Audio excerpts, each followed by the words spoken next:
जय हिंद दोस्तों। Welcome to AP academy.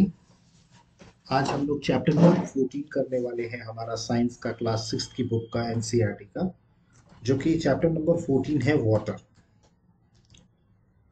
देखिए, वाटर के बारे में हम सब लोग काफ़ी कुछ जानते हैं, क्योंकि वाटर हमारे लिए एक सबसे यूज़फुल है, जो कि हम अपनी डे टू डे लाइफ में इसको यूज़ करते हैं। तो आज हम वाटर के बारे में पढ़ने वाले हैं कि वाटर का यूज़ कहाँ कहाँ होता है। फिर इसके अलावा वाटर कहाँ से आता है, मतलब जो हमारा पानी होता है वो कहाँ से आता है, पानी का यूज़ क्या क्या है। इसके अलावा वाटर साइकिल के बारे में हम पढ़ेंगे इस चैप्टर में कि भाई जो पानी यहाँ से जाता है वही वापस पानी इन द फॉर्म ऑफ रेन वापस आता है। फिर इसके अलावा हम ये भी देखेंगे कि वाटर अगर बहुत ज़्यादा अगर बारिश हो जाती है तो उसके कारण क्या क्रिएट होती है सीन। फिर इसके अलावा हम ये भी देखेंगे कि अगर कहीं पर भी बारिश नहीं होती है तो वहाँ पर क्या होता है। तो उसके अलावा फिर हम किस किस तरीके से वाटर को कंजर्व कर सकते हैं या हम वाटर को बचा सकते हैं, रेन वाटर हार्वेस्टिंग क्या होता है। तो ये सारी चीज़ें हम चैप्टर में पढ़ेंगे। तो अगर हम शुरुआत करें इस चैप्टर की, तो सबसे पहले हम ये समझते हैं कि अगर हमारे लिए पानी की क्या ज़रूरत है। तो अपार्ट फ्रॉम ड्रिंकिंग, अगर मैं बात करूं कि सिर्फ पानी पीने के अलावा भी पानी के बहुत सारे यूज़ हैं जो हम डेली यूज़ में देखते हैं।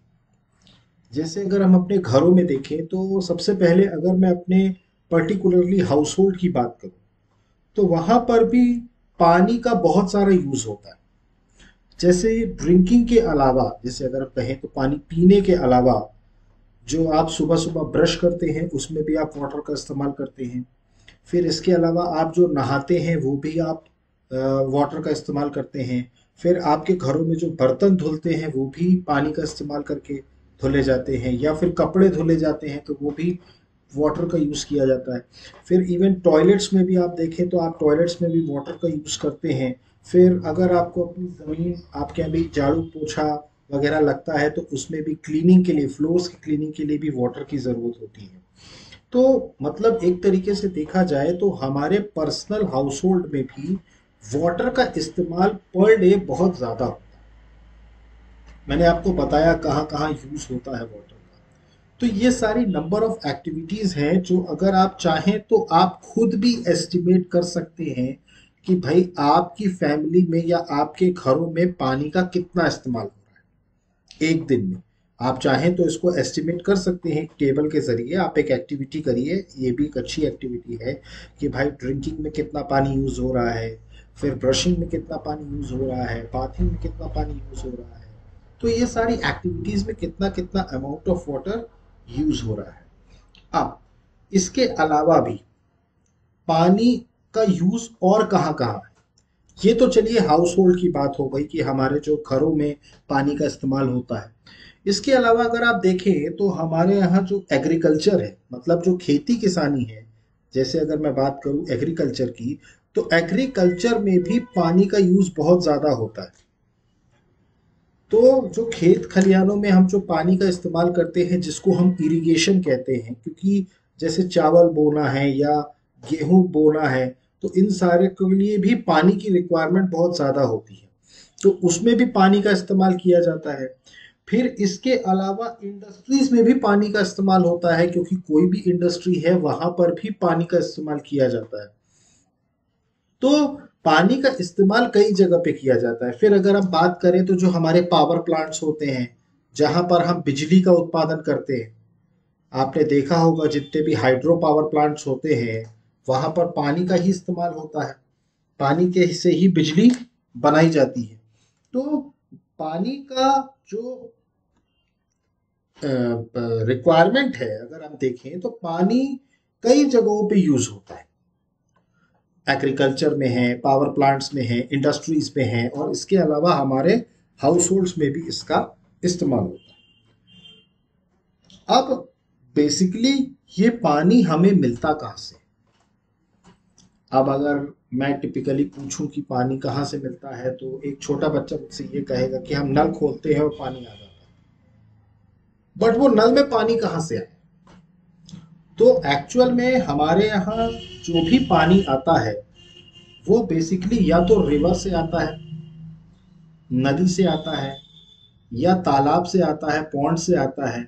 फिर इसके अलावा कई जगहों पे कुएं से पानी लिया जाता है। देखिए यहाँ पर ये जो है ये वेल है। वेल का मतलब होता है कुआं। तो कुएं से भी पानी लिया जाता है। तो पानी जो हमारे यहाँ इस्तेमाल होता है वो कुएं से भी इस्तेमाल होता है, वेल जिसे कहते हैं। फिर इसके अलावा कई कई घरों में पानी बोरवेल से आता है। बोरवेल मतलब जो बोरिंग कराते हैं। बोरिंग बेसिकली जो अंडरग्राउंड वाटर होता है, मतलब जो हमारे धरती के नीचे जो पानी होता है उसको निकाला जाता है। फिर इसके अलावा हैंड पंप, यहाँ से भी हमारे लिए हमें पानी यहाँ मिलता है। कई लोग जिनके यहाँ घरों में पानी का कनेक्शन नहीं होता, जिनके घरों में पाइपों के माध्यम से पानी नहीं पहुंच पाता, तो वो लोग हैंड पंप से या कुएं से पानी लेकर के आते हैं। तो आपने विलेजेस में देखा होगा ये चीजें। तो ये सारे कई सारे सोर्सेज हैं जहां से हमें पानी मिलता है। मतलब जो हमारी नदी है, हमारे जो तालाब हैं, या जो हमारे कुएं हैं, बोरवेल हैं, हैंडपंप हैं, यहाँ से हमें पानी मिलता है। इसके अलावा अगर हम बात करें तो जो पानी है, जो पानी का स्रोत है, तो एक तरीके से देखा जाए तो जो हमारी अर्थ है, अगर मैं अर्थ की बात करूं, मतलब जो हमारी धरती है अर्थ, इसका 2/3 पार्ट जो है वो वाटर सरफेस, 2/3 पार्ट जो है इसका वो वाटर है। आपने कभी देखा हो अर्थ को ब्लू प्लैनेट बोला जाता है। अर्थ को ब्लू प्लैनेट क्यों बोला जाता है? क्योंकि 2/3 हिस्सा जो है उसका उसमें पानी है और 1/3 में लैंड है। तो हमारे यहाँ आपने देखा होगा कई सारे महासागर हैं। जैसे हमारे देश की बात करें तो हमारे इंडिया में ही इंडियन ओशियन है नीचे। फिर इसके अलावा अटलांटिक ओशियन है, आर्कटिक ओशियन है, पैसिफिक ओशियन है। तो बहुत सारे समुंदर हैं, लेकिन समुंदर का पानी हम डायरेक्टली यूज नहीं कर पाते। क्यों? क्योंकि it contains a lot of salt inside it, मतलब उसमें नमक की मात्रा बहुत ज्यादा होती है। इसी कारण से जो ओशियन का वाटर्स है, मतलब जो समुंदर से जो पानी है, उसका हम डायरेक्टली यूज नहीं कर पाते। लेकिन समुंदर भी एक बहुत बड़ा पार्ट प्ले करते हैं हमारे वाटर की रिक्वायरमेंट के लिए। अब ये कैसे प्ले होता है इसको हम आगे समझेंगे। बट अगर मैं डायरेक्टली बात करूं तो जो ओशियन वाटर्स होते हैं उसका हम यूज इसलिए नहीं कर पाते because it contains a lot of salt. तो खारा पानी होने के कारण ही उसका इस्तेमाल नहीं हो पाता। तो ओशियन भी हालांकि एक तरीके का सोर्स है जिससे हमें पानी मिलता है, बट डायरेक्टली हम उसको यूज नहीं कर पाते। तो फिर हम उसको यूज करते कैसे? तो बेसिकली वहां पर आता है हमारा वाटर साइकिल। हमारा कौन सा कंसेप्ट आता है? Water cycle. अब ये देखिए वाटर साइकिल को समझिएगा। साइकिल का मतलब, साइकिल का आप एक मतलब समझ लीजिए। साइकिल का मतलब ये होता है जो चीज जहां से गई वहीं वापस आ, इसको साइकिल बोलते हैं। तो बेसिकली वाटर हमारी धरती से जाता है और हमारी ही धरती पर वापस आ जाता है। इसी को हम वाटर साइकिल कहते हैं। मतलब पानी जो है हमारी धरती से वो जाएगा और वापस हमारी धरती पर वापस आ जाता है। इसी को हम वाटर साइकिल कहते हैं। अब हम आगे पढ़ेंगे कि वाटर साइकिल एक्चुअली होता क्या है, क्योंकि वाटर साइकिल ही है जिसकी मदद से समुंदर का पानी का भी हम यूज कर पाते हैं, या धरती के किसी भी हिस्से में समुंदर के पानी का भी इस्तेमाल होता है। अब वो कैसे होता है ये मैं आपको बताऊंगा। तो यहां तक आपको समझ में आया? तो बेसिकली हमारे वाटर हमारे लिए क्यों जरूरी है? क्योंकि बहुत सारे यूजेस हैं वाटर के। एक तो हमारे हाउस होल्ड के लिए जो यूज है वो तो है, इसके अलावा इंडस्ट्री में यूज होता है, एग्रीकल्चर में यूज होता है। So water is a big requirement. इसीलिए कहीं पर भी अगर आप देखें तो वाटर के कंजर्वेशन की आजकल बहुत सारी बातें हो रही है कि भाई पानी कैसे बचाया जाए। तो इसीलिए क्योंकि पानी के बिना इंसान का जीवन, मतलब जीवन हो ही नहीं सकता। It is not possible. तो पानी है तो जीवन है, पानी नहीं है तो जीवन नहीं। तो अब हम यहां से समझते हैं कि एक्चुअल में ये वाटर साइकिल होता की शुरुआत कैसे। ये आप पढ़ लीजिएगा, how much water do we use. ये इसमें कुछ ज्यादा कुछ पढ़ने के लिए है नहीं ना। ये हमने बताया था कि ये कहाँ कहाँ से हमें पानी मिलता है, तो ये चीज। अब वाटर साइकिल की शुरुआत कहाँ से होती है? तो सबसे पहले होती है डिसअपियरिंग ट्रिक ऑफ वाटर। देखिए, आपने कभी बरसात में जब भी कभी बारिश गिरती है तो आपने देखा होगा कि जो आपकी रोड होती है, सड़क पे जो रोड है वो गीली हो जाती है। आपने देखा होगा कि जो सड़क है वो क्या हो जाती है, गीली हो जाती है। लेकिन जैसे ही बारिश बंद होती है और कुछ टाइम के बाद जब सूरज की रोशनी पड़ती है तो आप देखते हैं वही रोड सूख जाती है। मतलब जो रोड अभी हमने देखा था, जो रोड गीली थी, वो रोड सूख जाती। तो वो रोड सूखी कैसे? वो पानी गया कहाँ? नहीं, वो पानी कहाँ गया भाई? जो रोड पे पड़ा था पानी, वो कहाँ चला गया? तो बेसिकली वो डिसअपियर हो गया। कैसे? कि जब कभी भी पानी के ऊपर सूरज की रोशनी पड़ती है तो जाहिर सी बात है सूरज में हीट होती है, सन में क्या होती है, हीट होती है। तो जब भी कभी आप वाटर को हीट करते हैं या वाटर को आप गर्म करते हैं तो वाटर जो है वो किस में चेंज हो जाता है, वेपर।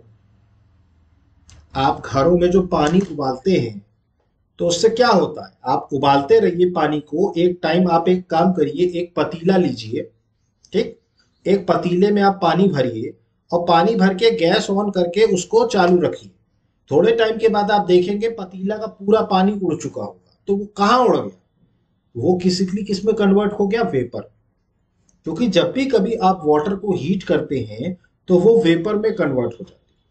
जैसे यहाँ पर एक एग्जाम्पल के तौर पर यहाँ पर एक ये भी है डिसअपियरिंग में, आपने कभी देखा हो बाहर सनलाइट में कपड़े सुखाए जाते हैं। आपके घरों में जो कपड़ा धोया जाता है, कपड़ा धोने के बाद उसको सूरज की रोशनी में रख दिया जाता है ताकि वो सूख जाए। तो बेसिकली वो क्या होता है, तो उसके अंदर का जो पानी है या जो पानी उसके कपड़ों में है वो इवेपोरेट हो जाए।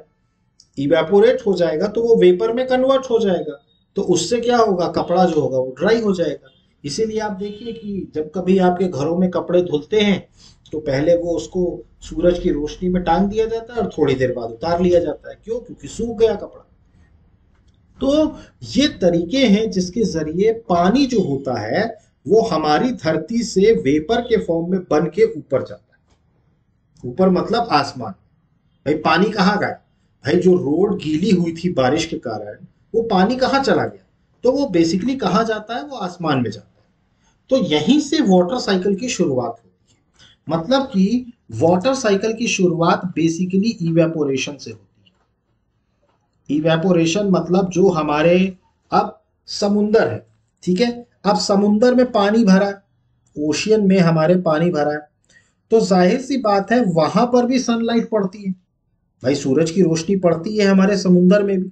तो जाहिर सी बात है कि समुंदर से भी कुछ हिस्सा पानी का क्या होता है, इवेपोरेट होता है। क्यों? Due to the heating of the sun. भाई आप पानी का कभी भी आप पानी को बाहर की सनलाइट में रख दीजिए, हालांकि इवेपोरेशन प्रोसेस थोड़ा सा स्लो प्रोसेस होता है, बट कुछ टाइम के बाद पानी जो होगा वो डिसअपियर हो जाएगा, वेपर में कन्वर्ट हो जाएगा। जैसे यहाँ पर एक एग्जाम्पल दिया है कि एक पतीला अंदर रखा गया है शेड के अंदर और एक पतीला बाहर रखा गया है सनलाइट में। तो आप देखेंगे दोनों में समान पानी भरा गया, बट जो बाहर रखा गया है पतीला, इसका पानी ज्यादा तेजी से उड़ेगा। क्यों? क्योंकि ये डायरेक्ट सनलाइट के उसमें है। पानी इसका भी उड़ेगा, वेपर ये भी बनेगा, बट इसमें टाइम लगेगा थोड़ा, क्योंकि ये डायरेक्टली सन के कांटेक्ट में नहीं। क्लियर है? तो सबसे पहला जो स्टेप होता है जिसमें जो हमारा ग्राउंड वाटर होता है वो इवेपोरेट होता है। वो क्या होता है, इवेपोरेट होता है। समुद्र समुंदर से भी जो पानी है वो इवेपोरेट होता है। क्यों? क्योंकि सूरज की रोशनी जो उसकी गर्मी उसके ऊपर पड़ती है जिसके कारण इवेपोरेशन होता है। क्लियर? अब इवेपोरेशन के अलावा हमारे जो प्लांट्स होते हैं, मैंने आपको बताया था हमारे प्लांट्स जो होते हैं वो भी पानी छोड़ते हैं। मैंने आपको एक एग्जाम्पल दिया था, वो भी पानी छोड़ते हैं। भाई आप जब पेड़ों को पानी देते हैं तो बेसिकली पानी कहाँ जाता है? पेड़ों की जड़ में। पेड़ों की जड़ से रूट के माध्यम से पानी जो जाता है वो पत्तियों तक जाता है, और पत्तियों से ही जितना उसको खाना बनाना है उतना बनाएगा।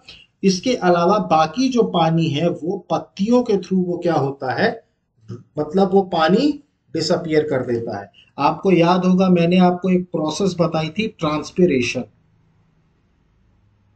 ट्रांसपिरेशन, तो ट्रांसपिरेशन क्या था? ट्रांसपिरेशन यही था, जो पानी जो है वो रूट से होकर के कहाँ तक गया? पत्ती तक गया।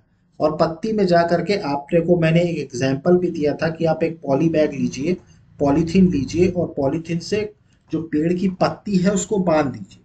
कुछ टाइम के बाद आप देखेंगे पॉलीथीन के अंदर वाले हिस्से में पानी भरा होता है, पानी होता है। तो वो पानी कहाँ से आया? वो पेड़ से निकला है। तो वो भी पानी क्या होता है? सनलाइट के माध्यम से इवेपोरेट होता है। तो यहाँ पर जो समुंदर का पानी है, फिर पेड़ जो पानी छोड़ रहे हैं, और उसके अलावा जो हमारे रोडों पे पानी पड़ा रहता है, या और भी कई पानी के सोर्स हैं, तो इन सारे प्रोसेस से इवेपोरेशन होता है, जिससे हमारा पानी जो होता है जमीन का, वो डिसअपियर हो जाता है to the due to sunlight. अब वो पानी ऊपर जा करके क्या होता है उस पानी? तो बेसिकली ऊपर जा करके, सॉरी, ऊपर जा करके जो आप बादल देखते हैं ना, वही पानी का फॉर्म है। ये आप ऊपर कभी आप देखिएगा तो बादल आपको नजर आते हैं। ये देखिए, ये बादल है, क्लियर? अब ये बादल कैसे बने? भाई ये बादल कैसे बने, इसका एक एग्जाम्पल यहां पर है। ये देखिए, यहां पर एक एग्जाम्पल है। ये क्या होता है, अब जैसे मैंने आपको बताया कि वाटर साइकिल में सबसे पहला काम क्या हुआ, जो पानी था, जो वाटर था, वो इवेपोरेट हो गया, और इवेपोरेट होकर के वो क्या बन गया? वेपर फॉर्म में। वेपर फॉर्म में भाप बन करके ऊपर उड़ गया। अब हमारे, आप एनवायरमेंट चैप्टर में ज्योग्राफी में ये चीज पढ़ेंगे, जैसे जैसे हम अपनी धरती से ऊपर जाते जाते हैं ना, वैसे वैसे टेम्परेचर कम होता है, टेम्परेचर ड्रॉप होता है। टेम्परेचर ड्रॉप होना मतलब जैसे जैसे आप ऊपर जाते जाएंगे आपको ठंडी लगने लगेगी, आपको ठंड महसूस होने लगेगी। क्यों? क्योंकि जैसे जैसे हम धरती से ऊपर जाते हैं टेम्परेचर कम होने लगता है। अब यहां पर जो एग्जाम्पल के तौर पर यह समझाया गया है, आप एक गिलास में पानी लीजिए। क्या करिए? आप एक गिलास में पानी लीजिए, ठीक है? उस पानी को कांच के गिलास में ले लीजिए, चाहे स्टील के गिलास में ले लीजिए, बट पानी ले लीजिए। उसके बाद उसके ऊपर 2-3 आइस के टुकड़े रख दीजिए।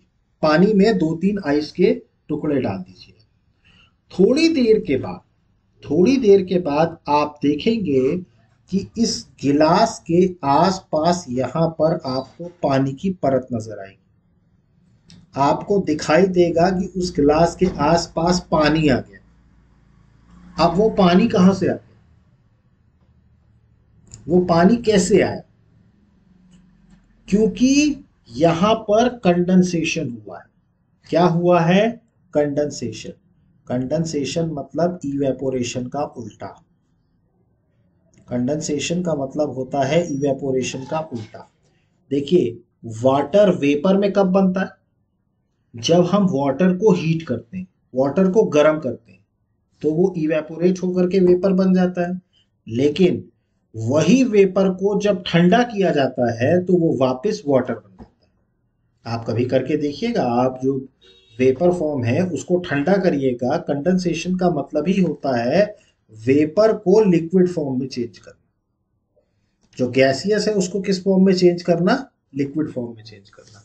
इसीलिए आप देखते होंगे, चूंकि यहाँ पे होता क्या है, चूंकि बर्फ डालने के कारण यहाँ का टेम्परेचर बहुत कम हो गया, तो ये जो आसपास की हवा होती है ना, क्योंकि देखिए हवा में क्या होता है, वेपर होता है। हवा में क्या होता है, वेपर होता है, जिसको हम ह्यूमिडिटी कहते हैं, what presence of water vapour. तो देखेंगे आप, जो वेपर होता है ना, वो जब इस ग्लास के कांटेक्ट में आता है तो वो वेपर ठंडा होने के कारण, चूंकि इसका टेम्परेचर कम है, तो ठंडा होने के कारण वो लिक्विड में कन्वर्ट हो जाता है। तो वही वेपर आपको गिलास के चारों तरफ नजर आएगा, लिक्विड फॉर्म। यही पानी के साथ होता है जब पानी नीचे से भाप बन के उड़ के ऊपर जाता है। अब चूंकि ऊपर टेम्परेचर कम है, ऊपर टेम्परेचर कम है, तो ऊपर उस पानी का जो वेपर बना था वो कंडेंस हो जाता है, और कंडेंस होकर के वो क्या बना देता है, क्लाउड बना देता है। या ऐसे क्लाउड बन जाता है, ऐसे बादल बन जाता है। क्योंकि ऊपर गया पानी, पानी को ठंडा हुआ, तो वेपर जो ठंडा हुआ वो वापस लिक्विड फॉर्म में कन्वर्ट हो जाता है, लिक्विडिफाई हो जाता है, और ऐसे बादल बन जाते हैं। तो इस तरीके से बादल का फॉर्मेशन होता है। और फिर जब, चूंकि अभी क्या होता है कि जो पानी का ड्रॉप रहता है वो इतना हैवी नहीं होता, लेकिन धीरे धीरे धीरे धीरे जब सारे बादल आकर के एक दूसरे के साथ जुड़ते हैं, तो उससे क्या होता है कि जो पानी की बूंद होती है, जो पानी की बूंद होती है वो भारी हो जाती है। क्या होता है भाई, ऊपर पानी गया वेपर फॉर्म में इवेपोरेट होकर के, ऊपर उसको ठंडा लगा, वो वापस कंडेंस हो गया। कंडेंस होने के बाद वो क्या हो गया, ड्रॉप बन गया वाटर का। लेकिन अभी वो नीचे नहीं गिरता, वो कब तक नीचे नहीं गिरता, जब तक वो भारी ना हो जाए। तो जब सारे बादल आपस में एक दूसरे के साथ मिलते हैं, तो वो क्या होता है कि वो पानी की बूंद जो होती है वो भारी हो जाती है, और वो भारी होकर के वापस धरती पे नीचे गिरने लगती है, जो बारिश के रूप में हम हर साल देखते हैं। तो वो जो बारिश है, वो जो बारिश हो रही है, वो कैसे हो रही है, वो इसी कारण से हो रही है। ऊपर जो बादल बने, वो बादल एक दूसरे के साथ जुड़े, और बादल से क्या हुआ, पानी का जो ड्रॉप था वो क्या हुआ, हैवी हुआ, और वही पानी का ड्रॉप फिर क्या होगा, वापस धरती पर गिरेगा। तो मतलब पानी धरती से उड़ के गया था और वापस धरती पर आ गया। आप देखते हैं बारिश जो होती है, बरसात जो होती है, तो वो क्या है, वो उसी का रिसाइकल रूप है। मतलब वही पानी जो गर्मियों में उड़ के ऊपर चला गया, वही बरसात पे नीचे गिरता है। अब ऐसा नहीं है कि यहाँ का पानी यहीं गिरेगा, यहाँ का पानी कहीं और गिरता है, कहीं और का पानी यहाँ गिरता है। तो यही होता है। तो बेसिकली इस कंडेंसेशन के कारण ही ऊपर आपको आसमान में बादल नजर आते हैं। यही बादल है, उस वॉट वेपर का लिक्विड फॉर्म, जो वेपर नीचे से बन के गया है ऊपर। तो आपको, आई होप कि आपको समझ में आया होगा। और फिर जब ये पानी जो होता है हैवी हो जाता है, फिर ये नीचे गिरता है धरती पे इन दी फॉर्म ऑफ रेन, जो बारिश होती है। तो यहाँ पर वाटर जो है वो एयर में जाता है थ्रू इवेपोरेशन और ट्रांसपिरेशन, ऊपर जाकर के बादल बनता है, और फिर वापस ग्राउंड में आता है इन द फॉर्म ऑफ बारिश होती है। या कहीं कहीं पर आप देखते हैं बर्फ गिरती है, बर्फ जो स्नो गिरती है वो भी उसी का नतीजा है। क्लियर। अब उसके बाद यही पानी धीरे धीरे कलेक्ट हो करके, मतलब जो बारिश के रूप में जो पानी गिरता है जमीन पे, यही पानी धीरे धीरे कलेक्ट हो करके अलग अलग रास्तों से कहाँ पहुंच जाता है, वापस समुद्र। आपने देखा होगा, यही जो ग्राउंड वाटर होता है, यही वापस कहाँ पहुंच जाता है, समुद्र में। ये देखिए, तो यही पानी जो होता है, ये पानी यहाँ से बहते बहते बहते बहते, जो बारिश के थ्रू गिरा, ये पानी बहते बहते बहते बहते वापस समुद्र में चला जाता है। तो समुद्र से ही पानी उड़ा था, और समुद्र पे ही पानी वापस आकर के गिर गया। इसी को कहा जाता है वाटर साइकिल। पानी जहां से उड़ा वहीं पानी वापस आ गया। पानी समुद्र से गर्मी के कारण भाप बन के उड़ा था, ऊपर जाके बादल बना, बादल बनने के बाद बादल बादल आपस में मिले, जिससे पानी का जो बुलबुला था वो काफी हैवी हुआ। तो वो बरसात के रूप में नीचे गिरा और फिर वही बरसाती पानी धीरे धीरे कलेक्ट होकर के नदियों के पहाड़ों के रूप में वापस समुद्र में चला गया।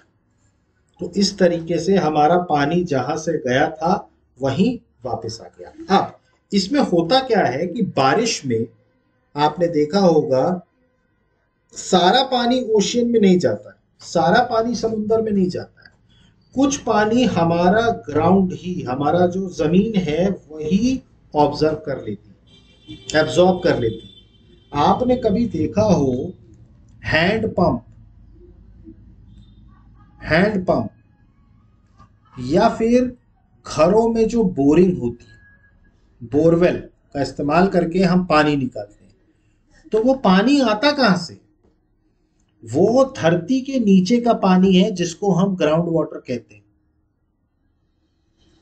वो क्या है? धरती के नीचे का पानी है जिसको हम ग्राउंड वाटर कहते हैं। तो ये क्या होता है, ये मिट्टी में जो पानी बरसात होती है ना, तो बरसात में पूरा पानी जो होता है वो समुद्र में नहीं चला जाता। कुछ पानी जमीन जो होती है वो उसको एब्जॉर्ब कर लेती है, जिसको हम ग्राउंड वाटर कहते हैं। और यही ग्राउंड वाटर आप हैंडपंप के जरिए या आप बोरिंग के जरिए इसी जमीन में घुसे हुए पानी का इस्तेमाल करते हैं। इसीलिए आप देखिए दिन प्रतिदिन जैसे जैसे पॉपुलेशन बढ़ती जा रही है वैसे वैसे वाटर की रिक्वायरमेंट बढ़ती जा रही है, और वाटर की रिक्वायरमेंट बढ़ रही है। उस कारण से हो क्या रहा है, धीरे धीरे आप देखिए ग्राउंड लेवल पर भी वाटर का लेवल धीरे धीरे नीचे गिर रहा है। कारण ये है कि रिक्वायरमेंट लोगों की ज्यादा हो गई है, उतना रिसाइकल होके पानी आ नहीं रहा है जितना खर्च हो रहा है। तो जाहिर सी बात है जब खर्च ज्यादा होगा और रिसाइकल होकर के वो चीज वापस उतना ज्यादा नहीं आएगी, इसीलिए पानी की कमी हो रही है धरती। आप देखेंगे कई कई जगह ऐसी हैं जहां पर पानी की इतनी कमी है कि लोगों को 10-10, 15-15 किलोमीटर जा करके पानी लाना पड़ता है। आप कभी राजस्थान में जा करके देखिएगा, वहां पर लोगों को 10-10, 15-15 किलोमीटर दूर जाना पड़ता है और वहां से पानी लेके आना पड़ता है। तो यहाँ पर बहुत ज्यादा डाइवर्सिटी है इस अर्थ में। कहीं कहीं पर पानी जो है कम होता जा रहा है। तो कम क्यों होता जा रहा है? क्योंकि बेसिकली हमारी जरूरतें बढ़ रही हैं, हमारी जरूरतें बढ़ रही हैं। तो उस कारण से हो क्या रहा है कि ग्राउंड वाटर का हम इस्तेमाल कर रहे हैं। भाई जो जमीन का पानी है उसका हम इस्तेमाल कर रहे हैं। अब जमीन के पानी का आप इस्तेमाल करेंगे in the form of borewell या फिर आप in the form of hand pump, तो जाहिर सी बात है ग्राउंड का लेवल का पानी नीचे गिरेगा। तो आप देखेंगे कि पानी का जो लेवल है वो नीचे गिरता जा रहा है। तो आपको समझ में आया होगा पूरा वाटर साइकिल, मतलब ओशियन से शुरू हुआ। तो ये जो सर्कुलेशन है पानी का समुंदर से जमीन से, और ये कंटिन्यूअस प्रोसेस होता है। ये ऐसा नहीं है कि मतलब ये प्रोसेस स्टॉप हो जाएगा, ये प्रोसेस कंटिन्यूअस होता है। इससे समुंदर में, इससे जमीन में पानी जो होता है वो बना रहता है। नाउ अब what if it rains heavily, मतलब कि अगर कहीं कहीं पर बारिश बहुत ज्यादा आ जाती है तो क्या होता है? तो ये आप खुद अपनी आंखों से देख सकते हैं। ये ऐसे एक तरीके से शहर जो होता है वो पूरा एक तरीके से नदी में तब्दील हो जाता है। आप देखेंगे यहाँ पर ये पानी देखिए घुटनों तक आ रहा है। तो बेसिकली इसी को बोलते हैं फ्लड। कहीं कहीं पर देखिए पानी एक्चुअली जो ऊपर से बारिश जो होती है उसको डाइवर्ट करने के लिए नदी की तरफ या ग्राउंड वाटर की तरफ डाइवर्ट करने के लिए ड्रेनेज सिस्टम बनाया जाता है। लेकिन वो ड्रेनेज सिस्टम की भी अपनी कैपेसिटी होती है। जब जरूरत से ज्यादा पानी कहीं गिरने लगता है तो वहां पर यही दृश्य होता है जिसको हम कहते हैं फ्लड, या हिंदी में बोला जाए तो बाढ़ आ जाती है, जिसमें रोडों पे पानी आ जाता है। तो देखिए यहाँ पर रोडों पे लोग चल रहे हैं, देखिए पानी घुटनों तक आ गया है। तो ये क्यों हुआ? ड्यू टू हेवनली रेन, बहुत ज्यादा बारिश होने के कारण फ्लड आ जाता है। अब यहाँ पर देखिए ये जो दूसरी तस्वीर आप देख रहे हैं ये एक फ्लडेड एरिया है। फ्लडेड एरिया मतलब पूरा पानी में डूबा हुआ, मतलब यहाँ पर इतनी भीषण बाढ़ आई है कि देखिए पूरा का पूरा गांव डूब गया है पानी। तो ऐसे दृश्य आपको देखने को इंडिया में मिलेंगे, बहुत सारे मिलेंगे आपको। तो ये सारे क्यों होते हैं? ड्यू टू हेवनली रेन्स, बहुत ज्यादा रेन्स होने के कारण फ्लड।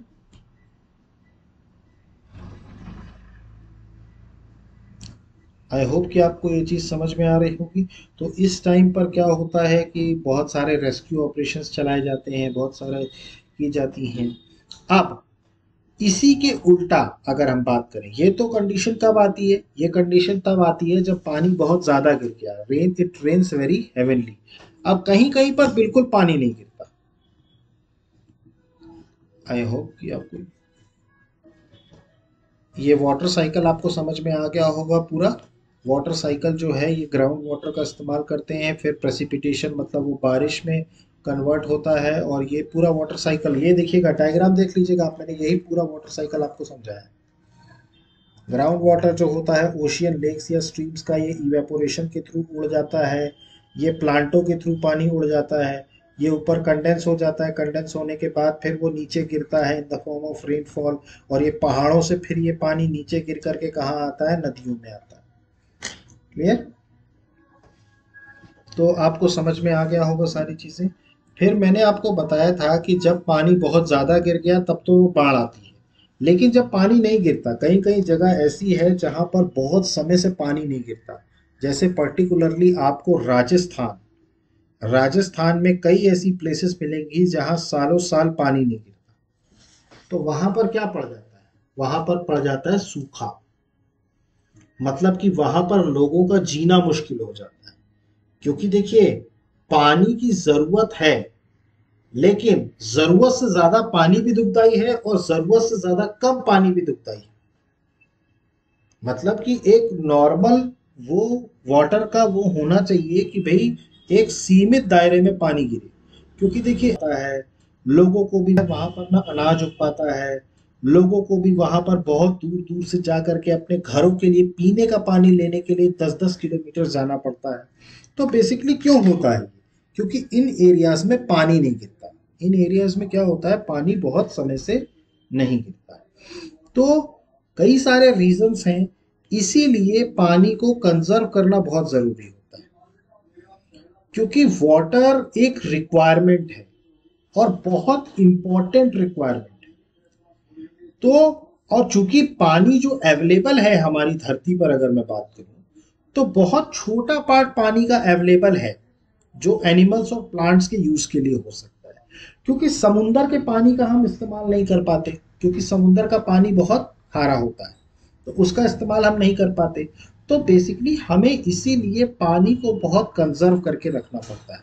और ये बहुत इंपॉर्टेंट है आज की डेट में, क्योंकि जिस तरीके से हमारी पॉपुलेशन बढ़ती जा रही है, धीरे धीरे पानी का जो इस्तेमाल है वो बढ़ता जा रहा है। और पानी का इस्तेमाल जब बढ़ता जा रहा है तो जाहिर सी बात है कि पानी का लेवल धीरे धीरे कम हो रहा है।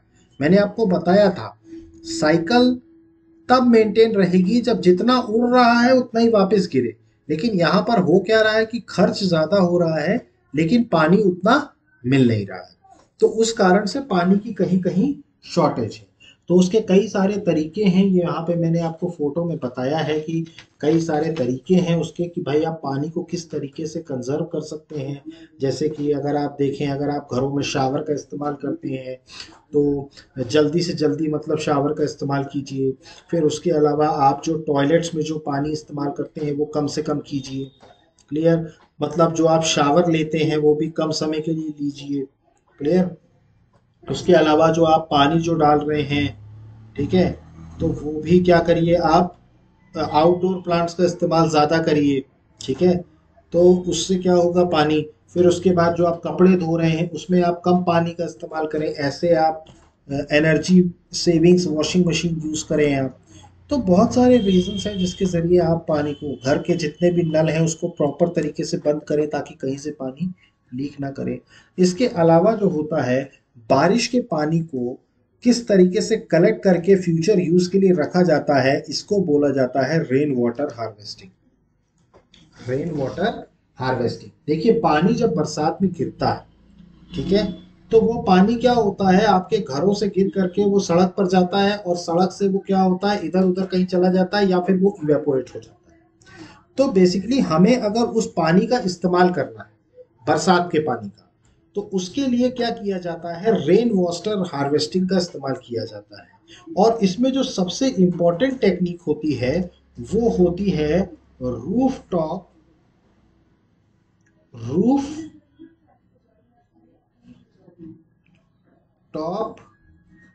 Water harvesting. Roof top water harvesting, ये रूफ टॉप वाटर हार्वेस्टिंग होती है। तो ये क्या करते हैं, यहाँ पर पानी को कलेक्ट करते हैं, यहाँ पर एक वेल बनाई जाती है, और वेल बनाने के बाद उससे पाइप के जरिए क्या किया जाता है, पानी को यहाँ पर इस टंकी पे कलेक्ट कर लिया जाता है, और फिर उसको नीचे समुंदर में पाइप के थ्रू ग्राउंड पे डाल दिया जाता है। तो इस तरीके से होता क्या है कि जो वाटर है वो क्या होता है, हमारा सेव हो जाता है, मतलब बरसाती जो पानी है वो कलेक्ट हो जाता है। एक स्टोरेज टैंक बनाते हैं, स्टोरेज टैंक पाइप के जरिए, देखिए यहाँ पर एक स्टोरेज टैंक बनाया है, ये देखिए ये क्या बनाया है, एक स्टोरेज टैंक है। यहाँ पर क्या होता है, पाइप के थ्रू क्या होता है, हमारी छतों पे जो आता है, देखिए आपने कभी देखा हो छतों के ऐसे स्लोप्स क्यों बनाए जाते हैं, इसको रूफटॉप कहते हैं। इसको ऐसे स्लोप क्यों बनाए जाते हैं, ताकि पानी जब इस पे गिरे तो ये पानी क्या हो, इस स्लाइड के जरिए यहाँ नीचे गिरे, यहाँ कलेक्ट हो, और यहाँ से कलेक्ट होने के बाद फिर पानी को पाइप के थ्रू इस स्टोरेज टैंक में डाला जाए। क्लियर? ये पानी क्या होता है, यहाँ पर स्टोर होता है, ठीक है, और यहाँ पर स्टोर होने के बाद पानी जो होता है इस पाइप के जरिए यहाँ पर स्टोरेज टैंक में रखा जाता है। क्लियर? अब इस पानी में कई सारी इम्प्योरिटीज भी होती हैं, बट आप उसको बाद में रिफिल या रिचार्ज कर सकते हैं।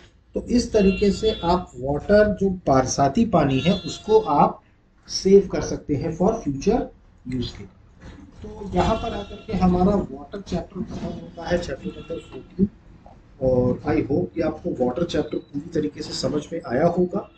एंड इसके बाद भी अगर आपको कोई डाउट होता है तो प्लीज़ कमेंट बॉक्स में मेंशन कीजिए। अदरवाइज हमारे चैनल को लाइक कीजिए, सब्सक्राइब कीजिए, और मैक्सिमम से मैक्सिमम शेयर कीजिए, और प्लीज़ बेल आइकन पे क्लिक कर दीजिएगा ताकि आपको वीडियो का नोटिफिकेशन जल्दी से जल्दी मिल सके। सो गाइज इसके बाद हम नेक्स्ट चैप्टर हम नेक्स्ट क्लास में कंटिन्यू करेंगे। So guys thank you, have a good day, जय हिंद, नमस्कार।